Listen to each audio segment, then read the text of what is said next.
Welcome to Econ 317. In this instruction video, we will go over an example of production possibility curve.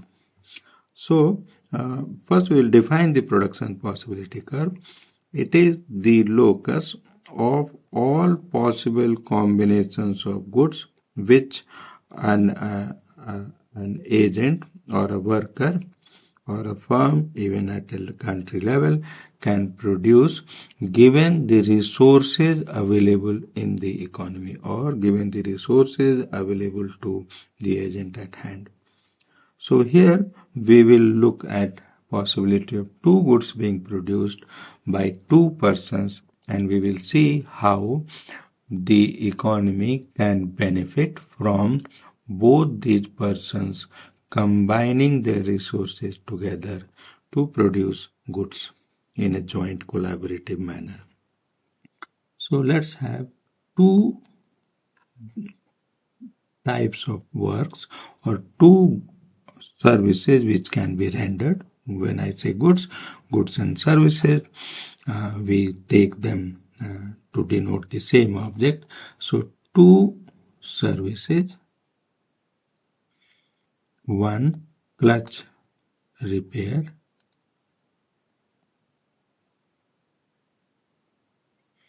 job, and I will call it as a clutch job. That's one. I'll denote it by C. And then two brake repair job.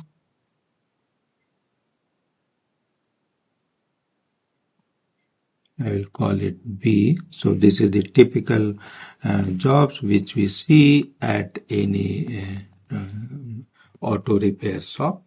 And then we have two persons who are doing these jobs. So first one is John. John can repair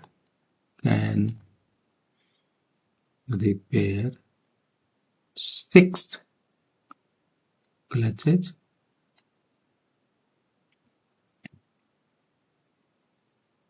or 2 brakes in a 8-hour shift.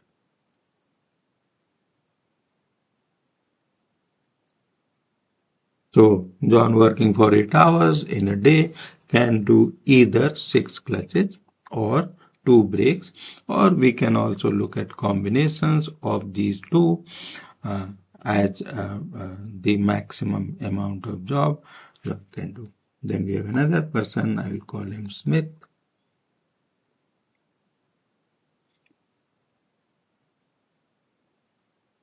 Can repair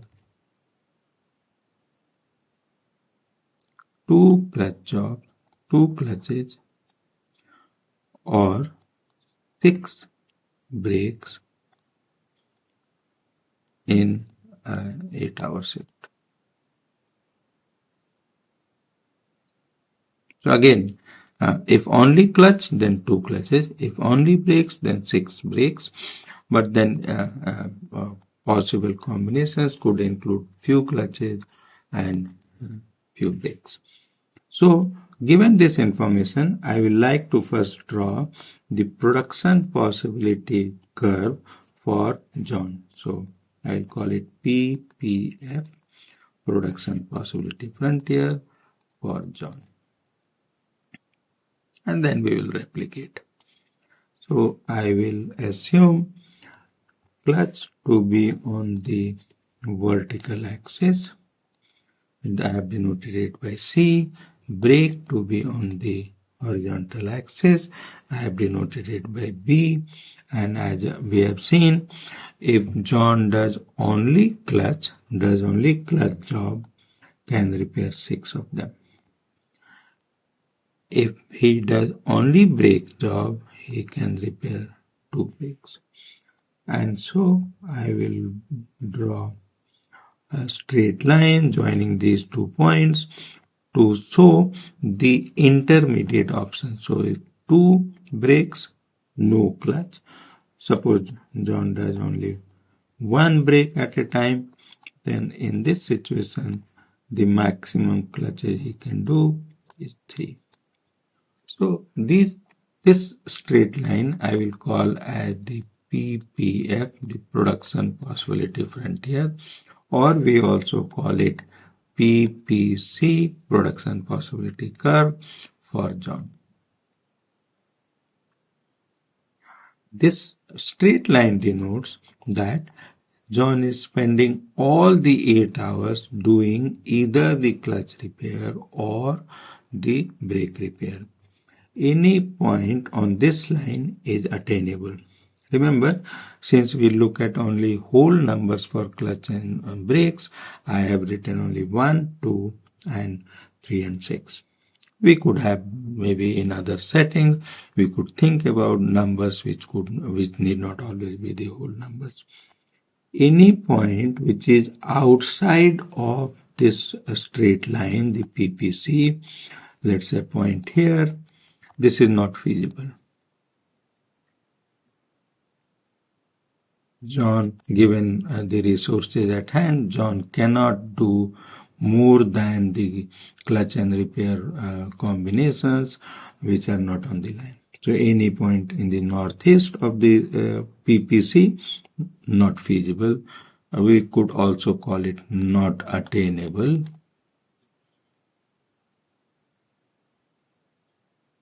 Any point on the straight line, all feasible. Any point in the interior, feasible but not desirable because we are not using all the resources available at hand.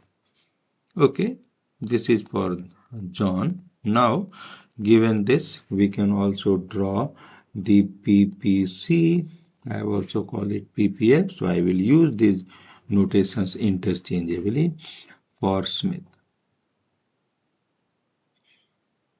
And again, we will follow the same notation. So I will have brakes on the horizontal, clutch on the vertical, and if you recall, Smith can do only 2 clutch repairs if he spends all 8 hours doing the clutch repairs, but can do 8 brakes if he spends all the time, 6 brakes if he spends all 8 hours doing the brake repairs.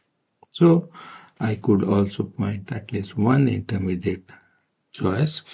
Let's say he does only 1 clutch repair, in which case he will be able to do 3 brake repairs. Now, as I have said before, we want to see the possibility where both John and Smith combine their resources and work together. And we will like to draw the production possibility frontier for both of them working together. For this, we will have to look at the opportunity cost and comparative advantage.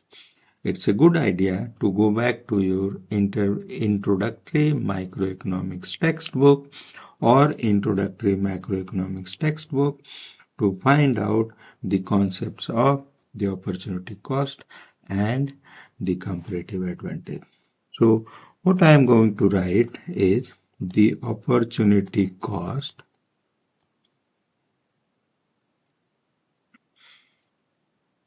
which I will use OC, opportunity cost of one clutch repair job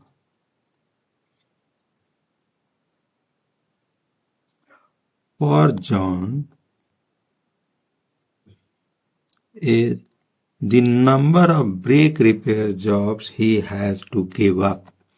And this we can see in 8 hours he could do only 2 brake repairs, whereas he can do 6 clutch repairs. So if he gives up 2/6 brake repair jobs, he could do 1 clutch repair. So 2/6, which is 1/3 brake repair.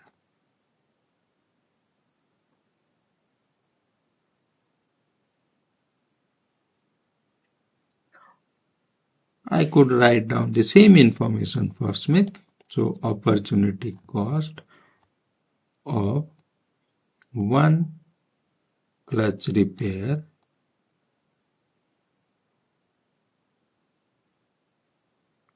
for Smith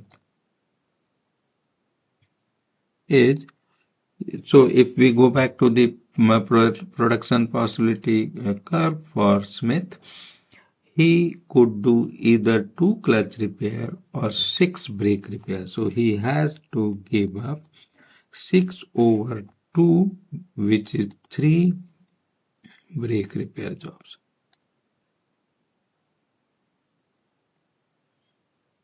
So that is the opportunity cost for Smith, which is 3 brake repair jobs. So we can see the opportunity cost of one clutch repair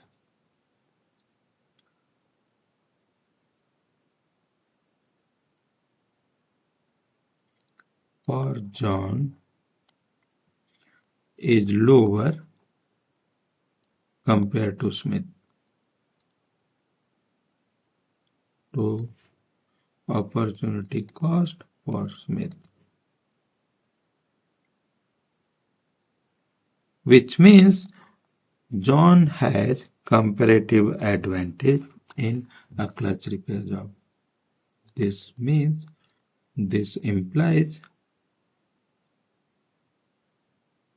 John has comparative advantage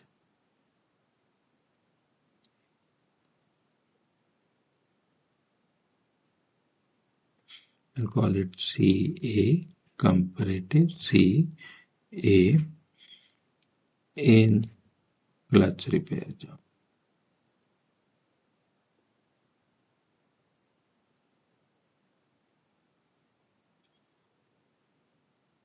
Which also means that then Smith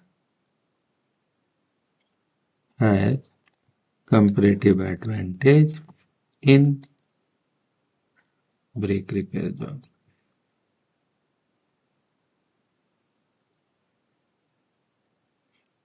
I could have reframed the same questions by first asking the opportunity cost of one brake repair job for John and one brake repair job for Smith, and we could have seen that the comparative advantage for brake repair job is holds true for Smith.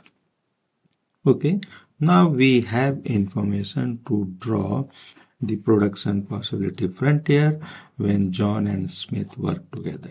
So John and Smith work together. And we'll start from again drawing a graph where I have brakes on the horizontal axis, clutch on the vertical axis, and start from the point where both John and Smith are working together doing the brake repair job, which means 2 brake repairs done by John, 6 brake repairs done by Smith. We have 8 as the maximum number of brake repairs they could do in an 8-hour shift working together. Okay, from here now we want to ask the question as to who should do the first clutch repair job, and there the notion of comparative advantage comes handy. We should be able to find that it is John who should do the first clutch repair job, as he has to give up only 1/3 of brake repair for each clutch repair job. Which means now even when John has given 2 brake repair jobs, which means we end up with only 6 brake repairs, we can see that there are 6 clutch repairs done by him. And so let me draw this part where I am as assigning 6 clutch repairs jobs done by John and the remaining 6 brake repair jobs continued to be done by Smith. This is feasible, and if we want more clutch repair jobs to be done, they have to be done by Smith because now John has spent all 8 hours at hand, which means we could have 2 more clutch repairs in the remaining 8 hours at disposal of Smith. And so this becomes the production possibility frontier. I will give these points a name. So let me write down. I have already used up to C, so let me write down D here, write down E here, and I will write down F here. And we will describe these points. At point F, both John and Smith do brake repairs.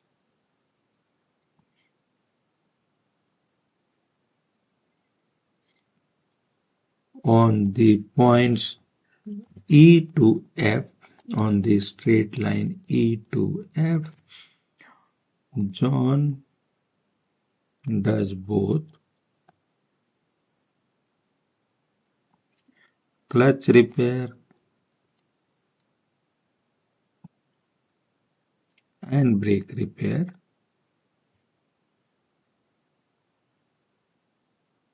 whereas Smith does only brake repair.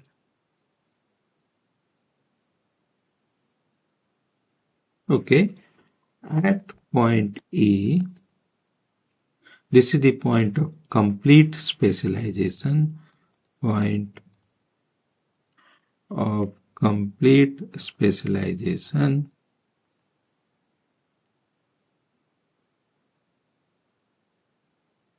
which means John does only clutch repair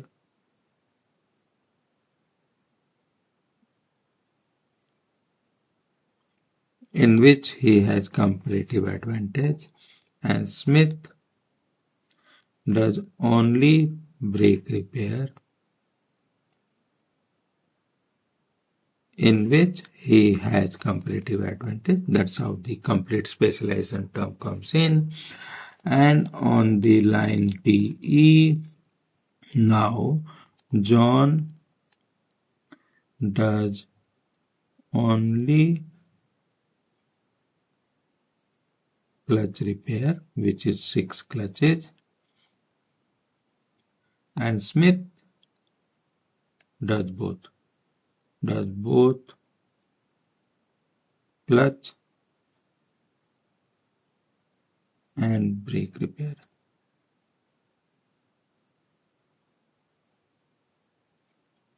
And then at point D, both John and Smith do only clutch repair.